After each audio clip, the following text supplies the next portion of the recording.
धरती को एक हीरा बनाने में लगे अरबों साल, लेकिन आज एक इंसान वही हीरा बना रहा है, सिर्फ 3 हफ्तों में। कोई खदान नहीं, कोई विस्फोट नहीं, कोई खून से सना इतिहास नहीं, बस एक मशीन, कार्बन की धूल और विज्ञान। तो सवाल ये नहीं है कि क्या लैब में हीरा बन सकता है। सवाल ये है, अगर हीरा अब दुर्लभ नहीं रहा तो अरबों डॉलर का हीरा बाजार बचेगा कैसे। आज हम देखेंगे खनन बनाम विज्ञान की जंग, असली बनाम असली जैसा, और वो सच्चाई जिसे ज्वेलरी इंडस्ट्री आपसे छुपाती है। धरती ने हीरे को कभी आम नहीं बनाया। हर एक क्रिस्टल के पीछे करोड़ों साल का दबाव, आग और धैर्य छुपा है। लेकिन इंसान की भूख समय के साथ बढ़ती चली गई। आज हीरा सिर्फ गहनों तक सीमित नहीं है, वो मोबाइल स्क्रीन में है, लेजर मशीनों में है, सर्जरी के औजारों में है और भविष्य की तकनीक की रीढ़ बन चुका है। मांग तेजी से बढ़ रही थी, लेकिन धरती चुप थी। नई खदानें मतलब जंगलों की कटाई, जहरीला पानी और जानलेवा जोखिम। यहीं से एक सवाल जन्म लेता है, अगर धरती और नहीं दे सकती तो क्या इंसान बना सकता है। 20वीं सदी का मध्य, दुनिया 2 खेमों में बटी हुई थी, अमेरिका और सोवियत यूनियन। ये सिर्फ हथियारों की जंग नहीं थी, ये तकनीक की दौड़ थी। हीरा उस दौर में गहना नहीं माना जाता था, वो था रणनीतिक संसाधन।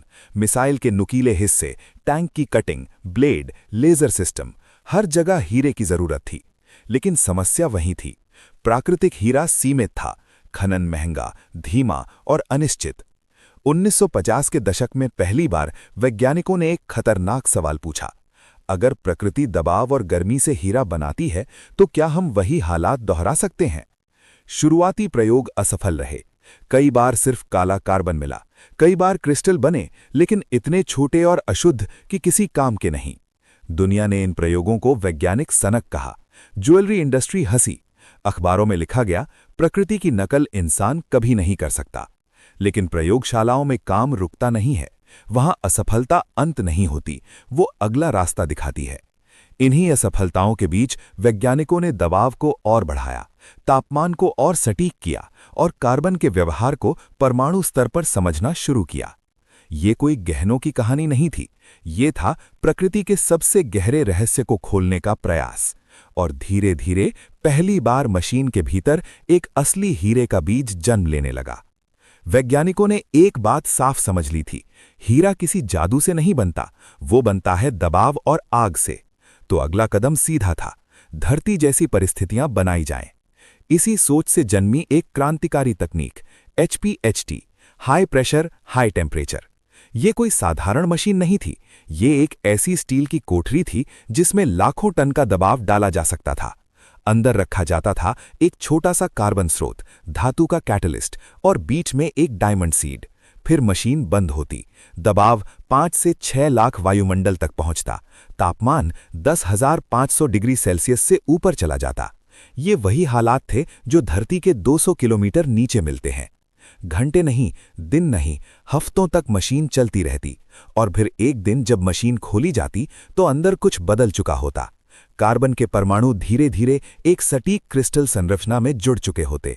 ये कोई नकली पत्थर नहीं था, ये था रासायनिक रूप से, संरचनात्मक रूप से पूरी तरह असली हीरा। लेकिन HPHT की एक सीमा थी, ये प्रक्रिया महंगी थी, ऊर्जा बहुत खपत करती थी और हर बार समान गुणवत्ता नहीं देती थी। वैज्ञानिक जानते थे ये जीत अधूरी है। अगर हीरा सच में आम बनाना है तो धरती की नकल नहीं, धरती से भी बेहतर तरीका ढूंढना होगा। HPHT ने यह साबित कर दिया था कि इंसान हीरा बना सकता है, लेकिन अब सवाल बदल चुका था, क्या इसे सस्ता, साफ और पूरी तरह नियंत्रित बनाया जा सकता है। इसी सवाल से जन्मी एक और क्रांतिकारी तकनीक, CVD, केमिकल वेपर डेपोजिशन। ये प्रक्रिया दिखने में HPHT से बिल्कुल अलग थी। यहां न लाखों टन का दबाव था, न धरती जैसी हिंसा। एक वैक्यूम चेंबर, अंदर रखा गया एक छोटा सा डायमंड सीड, फिर छोड़ी गई गैसें, मीथेन और हाइड्रोजन। माइक्रोवेव एनर्जी ने इन गैसों को तोड़ दिया, कार्बन के परमाणु अलग हो गए, आजाद। अब जो हुआ वही असली चमत्कार था। ये कार्बन परमाणु धीरे धीरे उस छोटे से बीज पर परत दर परत जमने लगे। कोई विस्फोट नहीं, कोई शोर नहीं, बस शुद्ध नियंत्रित विकास।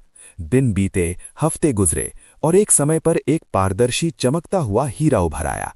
ये धरती में पैदा नहीं हुआ था, ये किसी खदान से नहीं निकला था, ये उगाया गया था। सबसे चौंकाने वाली बात, इस हीरे में अशुद्धियां कम थीं, रंग ज्यादा साफ था और आकार पूरी तरह नियंत्रित। वैज्ञानिक समझ चुके थे, ये सिर्फ तकनीक नहीं है, ये उस सोच की शुरुआत है जहां इंसान प्रकृति की नकल नहीं, प्रकृति से आगे बढ़ने की तैयारी कर चुका है। यहीं पर कहानी सबसे खतरनाक मोड़ लेती है, यहीं से भ्रम शुरू होता है। लैब में बना हीरा देखते ही एक शब्द बोला जाता है, नकली। लेकिन विज्ञान इस शब्द को नहीं मानता। हीरा आखिर है क्या? एक भावना, एक कहानी, या सिर्फ कार्बन के परमाणुओं की एक सटीक व्यवस्था? जब वैज्ञानिकों ने दोनों ही हीरों की जांच की, खनन से निकला हीरा और लैब में उगाया गया हीरा, तो नतीजा चौंकाने वाला था। रासायनिक संरचना दोनों शुद्ध कार्बन, क्रिस्टल स्ट्रक्चर एक जैसा, क्यूबिक लैटिस, कठोरता दोनों 10 मोज स्केल पर, रोशनी का व्यवहार, ब्रिलियंस, फायर, स्पार्कल सब समान। यहां तक कि अत्याधुनिक मशीनों के बिना एक प्रशिक्षित जेमोलॉजिस्ट भी नंगी आंखों से फर्क नहीं कर सकता। तो फिर नकली कौन सा है? सच ये है, लैब में बना हीरा इमिटेशन नहीं है, वो क्यूबिक जिरकोनिया नहीं है, वो कांच नहीं है, वो हीरा ही है। फर्क सिर्फ जन्म का है। एक धरती की कोख से आया, दूसरा इंसान की प्रयोगशाला से, और यही फर्क आज पूरे हीरा उद्योग की नींव हिला रहा है।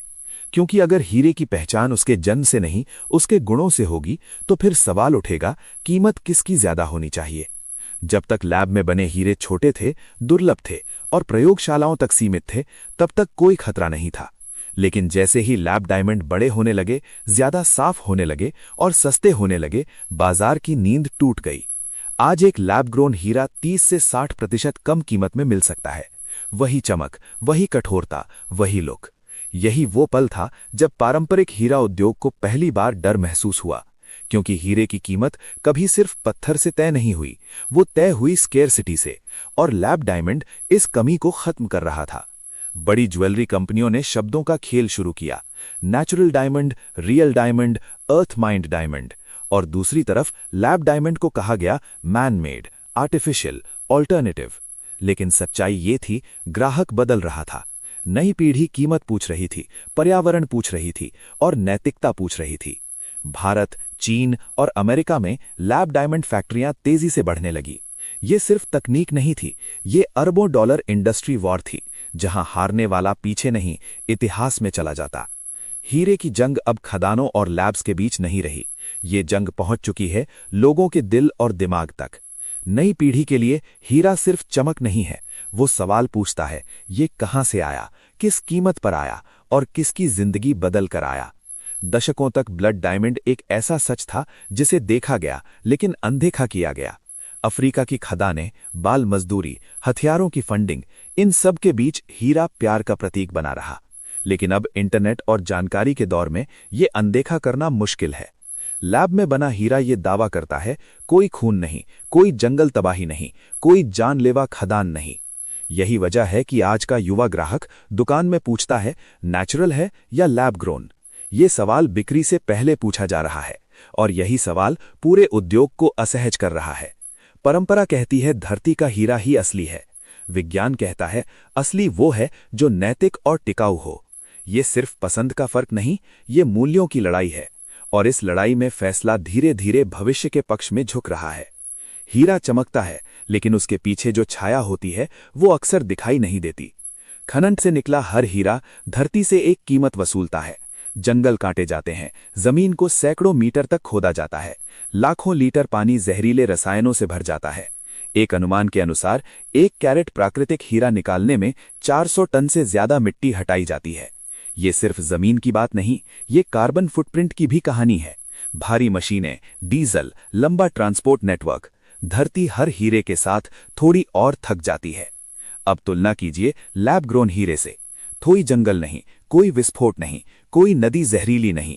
हाँ, लैब डायमंड भी ऊर्जा लेते हैं, बिजली, मशीनें, समय, लेकिन फर्क ये है, ये नुकसान नियंत्रित है। और अगर बिजली रिन्यूएबल सोर्स से आए तो कार्बन फुटप्रिंट काफी हद तक घट सकता है। यही वजह है कि पर्यावरण वैज्ञानिक लैब डायमंड को कम बुरा विकल्प नहीं, बेहतर विकल्प कहने लगे हैं। सवाल अब ये नहीं है कि कौन सा हीरा चमकदार है, सवाल ये है कौन सा हीरा धरती को कम चोट पहुंचाता है। अब कहानी अपने सबसे निर्णायक मोड़ पर है। ये सवाल अब प्रयोगशालाओं या खदानों में नहीं, घरों, दुकानों और दिमागों में पूछा जा रहा है। क्या लैब ग्रोन हीरे प्राकृतिक हीरों को खत्म कर देंगे? जवाब इतना सीधा नहीं है। प्राकृतिक हीरा हमेशा एक कहानी लेकर आएगा, धरती, समय और दुर्लभता की कहानी। वो शादियों, विरासत और निवेश से जुड़ा रहेगा, लेकिन उसकी दुनिया सीमित होगी, महंगी, चुनिंदा। दूसरी तरफ लैब ग्रोन हीरा एक नई सोच को जन्म दे रहा है, जहां सुंदरता विशेषाधिकार नहीं, पहुंच बन जाती है। युवाओं के लिए हीरा अब स्टेटस नहीं, स्टेटमेंट है। एक ऐसा स्टेटमेंट जो कहता है, मैं सुंदरता चाहता हूं, लेकिन धरती की कीमत पर नहीं। विशेषज्ञ मानते हैं भविष्य में दोनों हीरे साथ चलेंगे। प्राकृतिक हीरे लग्जरी और निवेश का प्रतीक बनेंगे, लैब ग्रोन हीरे डेली ज्वेलरी, टेक्नोलॉजी और बड़े बाजार पर राज करेंगे। लेकिन एक बात तय है, अब हीरे की दुनिया कभी पहले जैसी नहीं होगी, क्योंकि पहली बार कीमत तय करने की ताकत कंपनियों के हाथ से निकलकर ग्राहक के हाथ में जा चुकी है, और यही इस छिपी हुई जंग का सबसे बड़ा मोड़ है। तो आखिर असली हीरा कौन सा है? वो जो धरती ने करोड़ों साल में बनाया, या वो जो इंसान ने समझदारी से उगाया? शायद असलीपन जन्म में नहीं, इरादे में छुपा होता है। हीरा आज भी चमकता है, बस उसकी कहानी बदल रही है। एक कहानी अतीत की है, एक भविष्य की, और अब फैसला धरती या मशीन नहीं, आप करेंगे। क्योंकि आने वाले समय में हीरा वही असली होगा जिसे पहनते समय आपका ज़मीर भी चमके। अगर आपको ये डॉक्यूमेंट्री पसंद आई हो, अगर आपको लगा कि किसी आम दिखने वाली चीज के पीछे इतना गहरा विज्ञान छुपा है, तो वीडियो को लाइक करें, दोस्तों के साथ शेयर करें, और अगर आप विज्ञान, रहस्य और भविष्य की ऐसी ही कहानियां देखना चाहते हैं, तो डिकोडेड हिंदी चैनल को सब्सक्राइब करें और घंटी दबाना मत भूलिए। मिलते हैं अगले एपिसोड में एक और अनदेखी जंग के साथ। धन्यवाद।